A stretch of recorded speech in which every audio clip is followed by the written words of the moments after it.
बिस्मिल्लाहिर्रहमानिर्रहीम।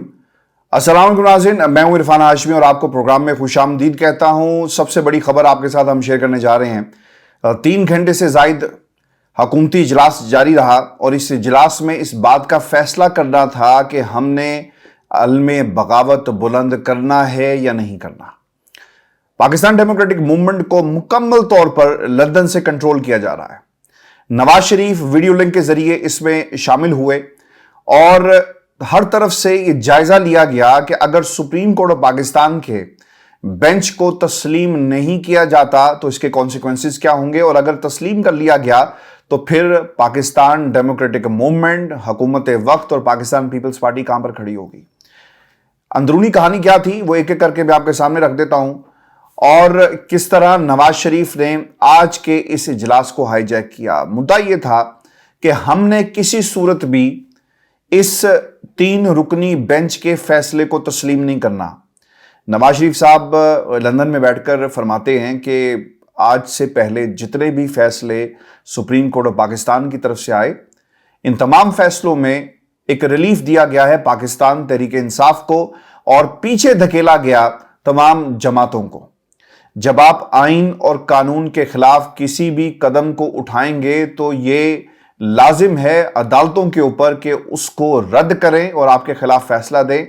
यही अदालतें, पाकिस्तान का अदालती निज़ाम, यही वो निज़ाम है जिसने नवाज शरीफ को पिछले 4 साल से छूट दी हुई है। कोई सवाल अगर करेगा तो उस सवाल को हमेशा के लिए दबा दिया जाएगा। अगर कोई सवाल उठाता है तो उसे रास्ते से हटा दिया जाता है। क्या इस सवाल का जवाब नवाज शरीफ साहब के पास मौजूद है कि किस कानून और किस आइन के तहत उन्हें पिछले 4 सालों से लंदन में रहने की इजाज़त दी गई, और वो कौन से खुफिया हाथ थे जिन्होंने आइन को रोनते हुए ये इजाज़त पाकिस्तान के अदालती निज़ाम से आपको लेकर दी। नवाज शरीफ साहब जब इजलास शुरू हुआ ना व्यूअर्स, पहले तो मैं आपको बता दूं कि बाकायदा हल्फ लिया गया कि इस इजलास के अंदर जितने भी इख्तलाफात सामने आए हैं उन्हें बाहर जाकर पेश नहीं किया जाएगा, और हलफ के बावजूद जो है कुछ बातें निकली और हमारे ज़राए ने इन बातों को कंफर्म भी किया है। और ये सब कुछ इसलिए किया जा रहा है ताकि कल को अगर बात किसी भी सियासी जमात के ऊपर आए तो इससे पहले बहस शुरू हो जाए कि अंदर इख्तलाफात मौजूद थे। पाकिस्तान पीपल्स पार्टी ने नवाज शरीफ को क्या जवाब दिया, आसिफ अली जरदारी का क्या कहना था, और इसके अलावा बिलावल जरदारी क्या समझते हैं, मरियम नवाज का क्या कहना, यानी तमाम सियासी जमातों का मौक़िफ़ जो है वो एक एक करके बाहर आ रहा है। अच्छा, अब ये जो इजलास की अंदरूनी कहानी है मैं आपके सामने रख देता हूं, क्योंकि शायद पाकिस्तान के मीडिया पे रिपोर्ट ना हो इस अंदाज में जो कि असल हकाइक थे, और इसे तोड़ मड़ोड़ कर जो है वो पेश किया जाएगा। इजलास शुरू होता है और बताया गया अटॉर्नी जनरल ऑफ पाकिस्तान की तरफ से, यानी उनकी तरफ से एक बाखबर किया गया कि जनाब अगर आपने 3 रुकनी बेंच का फैसला नहीं माना ना तो मामलात तौहीन अदालत की तरफ जाएंगे, और यह भी अनमुमकिन है कि किसी को हमेशा के लिए नाअहल कर दिया जाए, और फिर हमारे पास यह भी ऑप्शन मौजूद नहीं होगा कि हम उस फैसले के खिलाफ किसी भी लेवल पर जाकर जो है उसको चैलेंज कर सके, अपील कर सके। ये अटॉर्नी जनरल ऑफिस की तरफ से, अटॉर्नी जनरल ऑफ पाकिस्तान की तरफ से बता दिया गया है। अच्छा, अब इसी दौरान नवाज शरीफ साहब जो है वो वीडियो लिंक पर आ जाते हैं और हमेशा की तरह जो उनका स्टाइल है, उन्होंने कहा कि आप हमें डराए नहीं, हमने बहुत जंगें लड़ी हैं और आइन और कानून की बालादस्ती के लिए हम एक और जंग लड़ने के लिए तैयार हैं। ये कह कौन रहा है? वो शख्स जो आइन और कानून को तोड़कर लंदन में बैठा हुआ है। और इस पर अटॉर्नी जनरल साहब ने कहा कि मेरा काम बनता है जी कि मैं आपको बताऊं कि इस वक्त जो आईनी सूरत हाल है वो क्या होगी, और अगर हमने 3 रुकनी बेंच को मानने से इनकार कर दिया तो शायद हमारे लिए हालात जो है बहुत ही मुश्किल हो जाएंगे। अच्छा, इसमें एक नुकता बहुत ही अहम है, अटॉर्नी जनरल ऑफ पाकिस्तान क्या अदालत के सामने पेश होकर ये कह सकते हैं कि हमें आप पर यानी 3 रुकनी बेंच पर अदम एतमाद है? ये बहुत ही अहम नुकता है, इसका जवाब मैं आपको आगे चलकर दूंगा, क्योंकि अंदरूनी कहानी पहले बयान करना बहुत ही जरूरी है ताकि आपको मालूम हो जाए कि उस इजलास का असल में माहौल क्या था। फजल रहमान साहब जो हैं वो बोले जरदारी साहब को मुखातिब करके कि जब तक चीफ जस्टिस और इमरान खान को ठिकाने नहीं लगाया जाता बिलावल की और मरियम की सियासत जो है ना वो चमकेंगी नहीं। आज आपको मालूम हो गया कि बिलावल और मरियम की सियासत के लिए सब कुछ हो रहा है। ख़ानदान के जो 2 बड़े हैं ना, जो मरूसी ख़ानदान के रुए रवा हैं, वही चाहते हैं कि उनके बच्चों के मुस्तकबिल को सिक्योर किया जा सके। اگر کوئی ٹیکنوکریٹ ہوگا، اگر کوئی ٹیچر ہوگا، اگر کوئی انجینئر ہوگا، کوئی ڈاکٹر ہوگا، وہ اپنی سوچ کے مطابق اپنے بچوں کے مستقبل کا فیصلہ کرے گا۔ چونکہ یہ خاندان مجرموں کا خاندان ہے، چوروں کا خاندان ہے، منی لانڈرز کا خاندان ہے، سیاستدانوں کا خاندان ہے اور مافیاز کا خاندان ہے، تو اسی لیے وہ اسی انداز میں سوچیں گے کہ اگر تم پاکستان میں اپنے بچوں کی حکومت کو چاہتے ہو نا، تو تمہیں پھر یہ سب کچھ کرنا پڑے گا، کیونکہ سامنے عمران خان ہے اور اس طاقت سے ہمارا ٹاکرا ہے جس کا حل اور جس کا توڑ کسی کے پاس نہیں ہے۔ اور پھر یہ بھی کہا کہ اب ہمیں عدالتی اسٹیبلشمنٹ کا علاج کرنا ہوگا، کیونکہ تمام فیصلے ہمارے حق میں نہیں آئے۔ ارے بھائی، مسئلہ یہاں پر یہ ہے کہ کوئی بھی فیصلہ جب آپ عدالت میں لے کر جائیں گے اور قانون اور آئین کے مطابق دیکھا جائے گا نا، آپ کی شکلوں کو دیکھ کر تو فیصلہ نہیں ہو سکتا۔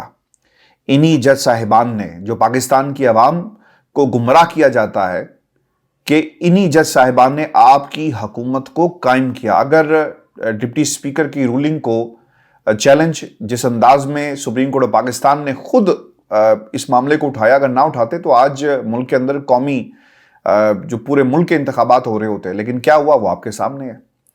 تو آپ کس قانون اور کس اخلاقی جرت سے اس بات کے اوپر ڈٹ جاتے ہیں کہ جناب دیکھیں کہ یہ 3 ججز جو ہیں وہ ثاقب نثار زدہ ہیں؟ آگے کیا کہا گیا نواز شریف کی طرف سے وہ بھی میں آپ کو بتاؤں گا، لیکن اس موقع پر شاہد خاقان عباسی صاحب بولے اور انہوں نے یہ کہا کہ ہمیں کوئی نہ کوئی درمیانی راستہ اختیار کرنا ہوگا، اور ہم پر پہلے ہی چیف جسٹس سجاد علی شاہ کا پر حملے کا الزام موجود ہے۔ سپریم کورٹ پر ہم نے حملہ کیا، اینٹیں اکھاڑ کر لے کر، اس قسم کی باتیں ہمارے حوالے سے کی جاتی ہیں، لیکن اس کے اوپر نواز شریف صاحب جو تھے نا، وہ ان کے چہرے پر بل ہی نظر آئے، ماتھے پر بل نظر آئے، اور وہ کوئی اتنے خوش نہیں ہوئے شاہد خاقان عباسی صاحب کے اس درمیانی راستے سے، اور انہوں نے اس بات کو اپنی خاموشی سے یکسر جو ہے وہ رد کر دیا۔ پھر مریم نواز صاحبہ بھی بولتی ہیں اور وہ یہ کہتی ہیں کہ شاہد صاحب، مسئلہ یہاں پر یہ ہے کہ ہم نے خاموش رہ کر اور درمیانی راستے نکال کر اس نہج تک پہنچ گئے کہ آج ہمارا سیاست میں کوئی نام و نشان نہیں ہے، ہمارا مینڈیٹ چوری ہو گیا، عمران خان کا مینڈیٹ جو ہے وہ بڑھتا جا رہا ہے، پاکستان کی عوام ہماری شکل دیکھنے کے لیے ہمارے ساتھ موجود نہیں، ہماری پالیسیز کو رد کر دیا، ہمیں اپنے بیانیے کو بنانا پڑ رہا ہے، گھسیٹنا پڑ رہا ہے، وہ چل نہیں رہا، وہ خود سے بن نہیں رہا، بلکہ بنانا پڑتا ہے، لوگوں کو مینیج کرنا پڑتا ہے۔ مریم نواز صاحبہ یہ کہنا چاہ رہی تھی۔ پھر دوسری طرف ویورز، جو مطالبہ کیا گیا اس اجلاس میں کہ آپ تمام لوگوں نے فل کورٹ کا مطالبہ کرنا ہے، اور جو 3 رکنی بینچ کا فیصلہ آئے گا ہم اس کا مکمل بائیکاٹ کریں گے۔ ویورز، آپ کو یہ بتا دوں کہ اس موقع پر آصف علی زرداری صاحب کا جو جملہ تھا وہ بہت ہی اہم تھا، جو انہوں نے کہا کہ میاں صاحب تھوڑا تحمل کرو، چونکہ توہین عدالت کا سامنا پاکستان میں موجود سیاسی قیادت کو کرنا پڑے گا۔ یہ دوسرا موقع ہے کہ آصف علی زرداری نے ٹونٹ کیا ہے نواز شریف کے اوپر۔ اس سے پہلے بھی اسی طرح کی ایک بیٹھک ہوئی تھی جس میں آصف علی زرداری صاحب نے کہا تھا کہ جن لوگوں نے پاکستان میں مرنا نہیں اور پاکستان میں جینے اور مرنے کی وہ خواہش نہیں رکھتے، وہ سیاست کیا کریں گے۔ آج انہوں نے دوسرا یہ موقع ہے جب نواز شریف کو تنقید کا نشانہ بناتے ہوئے کہا کہ ہم تو یہیں پہ رہتے ہیں نا، آپ تو لندن میں موجود ہیں، اگر توہین عدالت کی کارروائی ہوئی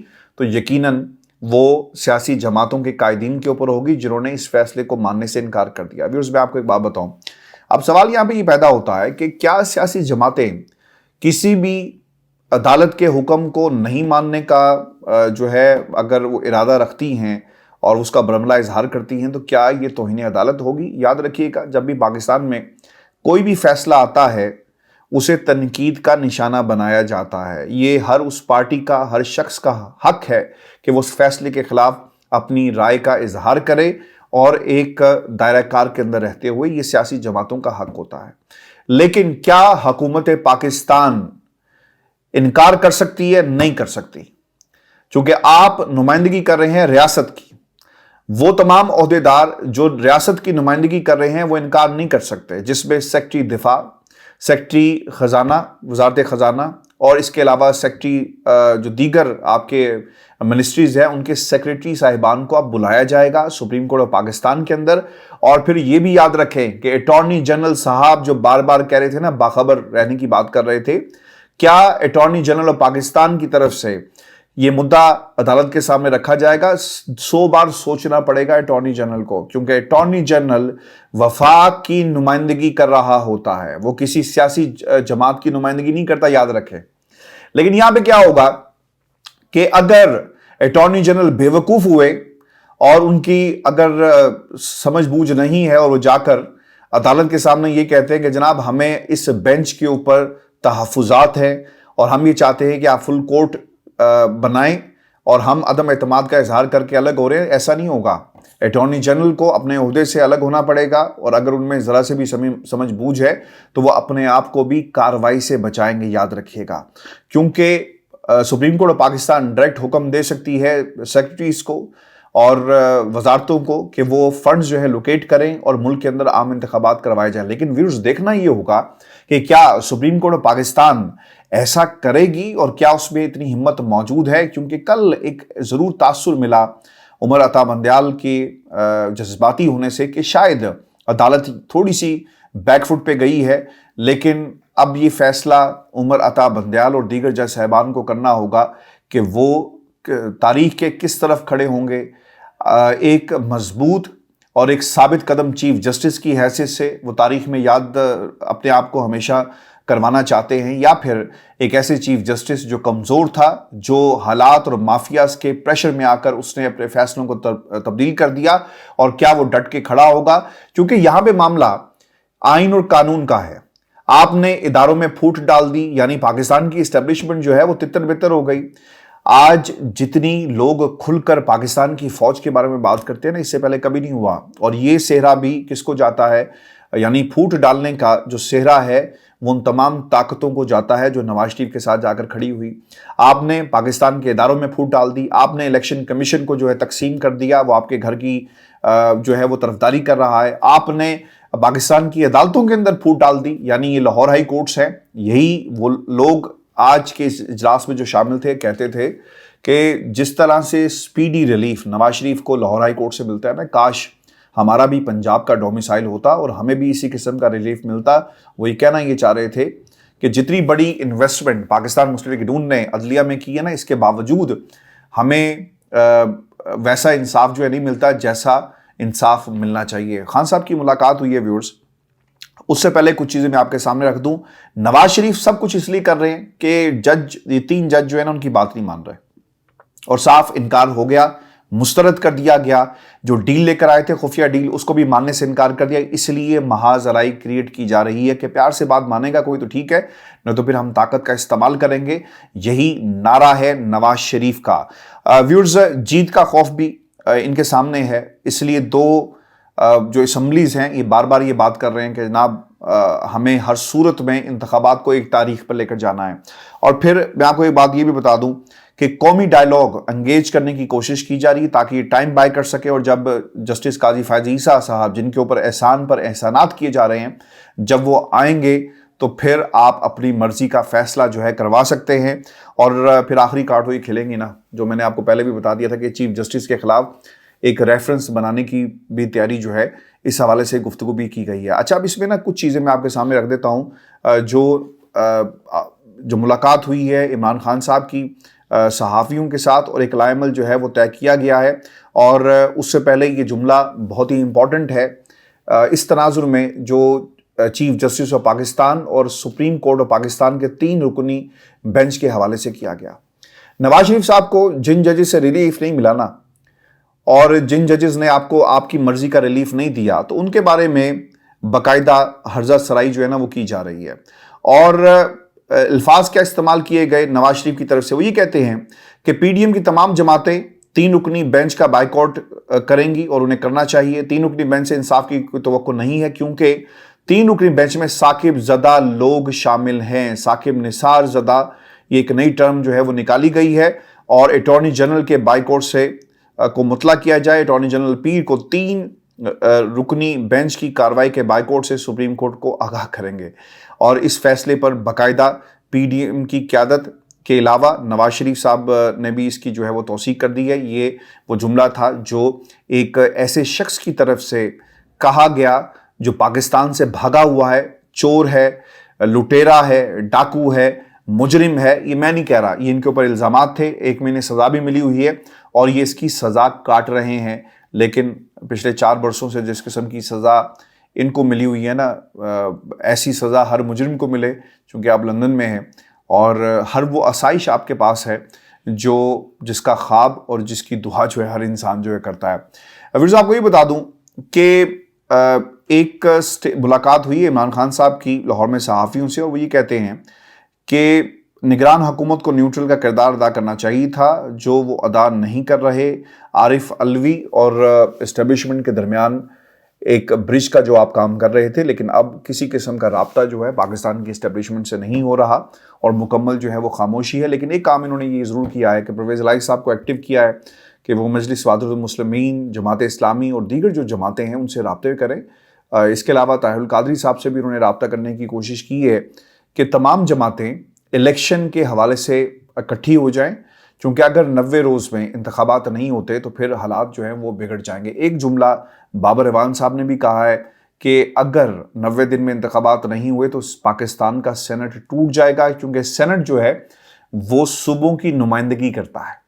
यानी जितनी आपकी 122 असम्बली में नशिस्तें होती हैं उस तनासब से आपको यानी जमात को जो है वो सेनेट के अंदर सीट्स मिलती हैं। जब आपके दोनों असम्बलीज ही मौजूद नहीं होंगे तो फिर सेनेट का वजूद जो है उसके ऊपर एक बड़ा सवालिया निशान जो है वो लग जाएगा। अब एक जो बड़ा ऐलान इमरान खान साहब की तरफ से किया गया वो ये है कि अगर 90 दिन से इलेक्शन आगे गए तो फिर हम बाकायदा तौर पर तहरीक चलाएंगे, जिसमें वकला, सिविल सोसाइटी, पाकिस्तान तहरीक इंसाफ, जमात इस्लामी और दीगर जमातें जो इसमें शामिल होना चाहें वो इमरान खान के साथ शामिल होंगी। और मैं आपको एक बात ये भी बता दूं कि परवेज़ इलाही साहब जो हैं वो राब्ते में आ गए हैं जमात इस्लामी के। इजाज चौधरी और असद उमर की मुलाकात हुई है सिराजुल हक साहब से, और MQM पाकिस्तान से गुफ्तगू में है परवेज़ इलाही साहब, और इस गुफ्तगू को आगे बढ़ाया जा रहा है। और ये भी अन मुमकिन है कि अगर ये 2-3 बंदे तोड़ने में कामयाब हो गए तो फिर कहा ये भी जा सकता है कि जनाब जाकर आप एतमाद का वोट लें, लेकिन इसके इम्कानात जो हैं बहुत ही कम हैं। लेकिन आपको मालूम है कि पाकिस्तान है, यहाँ पर कुछ भी किसी भी वक्त जो है वो हो सकता है। व्यूअर्स, आपको ये बात बता दूं कि पाकिस्तान के अंदर जो कोशिशें थी इलेक्शन की, खान साहब ने पूरा जोर लगाया। अब तमाम नज़रें इमरान खान के अलावा पाकिस्तान की आला अदलिया की तरफ है, और कल की समात जो पहला घंटा होगा जब चीफ जस्टिस ऑफ पाकिस्तान आकर बैठेंगे, ये अंदाज़ा हो जाएगा कि क्या वो प्रेशर ले सकते हैं, और प्रेशर में एक दबंग किस्म के चीफ जस्टिस बनकर वो सामने आएंगे, या फिर वो ये कहेंगे कि ठीक है जनाब, आप जो कुछ पाकिस्तान के अंदर हो रहा है अब इन हालात के अंदर हमें एक कौमी डायलॉग की तरफ जाना चाहिए, और या फिर मामला जो है वो फुल कोड ऑफ पाकिस्तान की तरफ जो है वो रख दिया जाएगा। आपको मैं एक बात ये भी बता दूं कि इजलास का पार्लियामेंट की हालिया कानून साजी का बाकायदा हमायत का ऐलान उन्होंने कर दिया है, और वो ये भी कहते हैं कि कानून साजी से अवामुन्नास के साथ यकतरफा इंसाफ की रविश का खात्मा होगा, ये एलामिया में कहा गया। पार्लियामेंट ने आर्टिकल 184(3) से मुतल्लिक अपनी राय जो है वो वाज़े कौम के सामने रख दी है कि वो पार्लियामेंट क्या सोच रही है, और 184(3) का इख्तियार किसके पास होना चाहिए। पार्लियामेंट बालादस्त है जिसकी राय का सबको एहतराम करना चाहिए। लेकिन व्यूअर्स, इसमें ना एक मसला ये भी बन रहा है कि अगर सदर आरिफ अलवी साहब इस पर दस्तखत नहीं करते तो फिर क्या होगा। फिर ये होगा जनाब कि इसे दोबारा भेजा जाएगा नज़रसानी के लिए, और फिर ये भी आप याद रखें कि दोबारा एक सेशन बुलाना पड़ेगा सेनेट का जिसमें इसे पेश किया जाएगा। और अगर सदर आरिफ अलवी साहब इनकार कर देते हैं दोबारा सेनेट के इजलास के हवाले से, यानी वो कहते हैं कि मैं नहीं बुलाऊंगा, तो फिर इसका तरीक़ाकार जो है वो थोड़ा सा डिफरेंट होगा, आपको टाइम बाय करने का एक मौका मिल जाएगा। लेकिन ये इतना आसान नहीं होगा, और ये जो 3 रुकनी बेंच पर इत्मीनान नहीं का जो नारा लगाया जा रहा है, ये पाकिस्तान को एक बहुत बड़े बहरान की तरफ धकेल रहा है। बाज़ लोग ये भी कहते हैं कि शायद इमरजेंसी लग जाए। और एक खबर ये भी आ रही है शहर इक़्तिदार से कि ये जो शाहिद खाकान अब्बासी साहब हैं वो बैक डोर कुछ ना कुछ जो है वो गुफ्तगू कर रहे हैं, और कोशिश ये की जा रही है कि जनाब किसी तरह तमाम जमातों को मना लिया जाए और सितंबर के अंदर इंतखाबात जो हैं करवा लिए जाएं, ये भी खबर आ रही है। लेकिन देखना ये होगा कि चीफ जस्टिस ऑफ पाकिस्तान 90 रोज़ के इंतखाबात और नवाज शरीफ का इससे क्या ताल्लुक है, जो ताल्लुक बार बार घसीटा जा रहा है, बार बार बनाया जा रहा है। यानी नवाज शरीफ साहब अगर नहीं आएंगे पाकिस्तान में तो जमहूरियत नहीं चल सकती, और वो ये समझते हैं कि उनके साथ बहुत ज्यादती हुई है। इसका व्यूअर्स एक हल है, अगर नवाज शरीफ समझता है कि उसके साथ ज्यादती हुई है, वो अपने आप को पाकिस्तान की अदालतों के सामने सरेंडर करे और फिर देखे। ऐसे नहीं हो सकता कि चोर दरवाजे से आप अपने केसेस जो हैं कानून बदलें और नए कानून के तहत जो अपने केसेस को जज करवाया जाए, ये नहीं होगा। क्योंकि नैब के अंदर यही हो चुका, आपने देख लिया कि नैब के कानून को किस तरह बिल्डोज किया गया, नए कानून बनाए गए, और फिर जितना टोला था पीडीएम का वो जिस तरह से रिलीफ हासिल करता है वो भी कौम के सामने है। व्यूअर्स, इस वक्त एक एक जुमला, चाहे वो फजल रहमान हो, बाकी लोग हो, उनका नोट हो रहा है, और अगर 90 दिन के अंदर इंतखाबात नहीं होते तो ऐन मुमकिन है कि तौहीन अदालत की दरख्वास्त भी आए, या सुप्रीम कोर्ट ऑफ पाकिस्तान जो फैसला मानने से इनकार करेगा उसके खिलाफ तौहीन अदालत की कार्रवाई का बाकायदा ऐलान कर दे। व्यूअर्स, शो था आज का हमारा। अपने कमेंट्स जरूर भेजिएगा, चैनल को सब्सक्राइब करना मत भूलें। इजाज़त दीजिए, अल्लाह ने के बाद।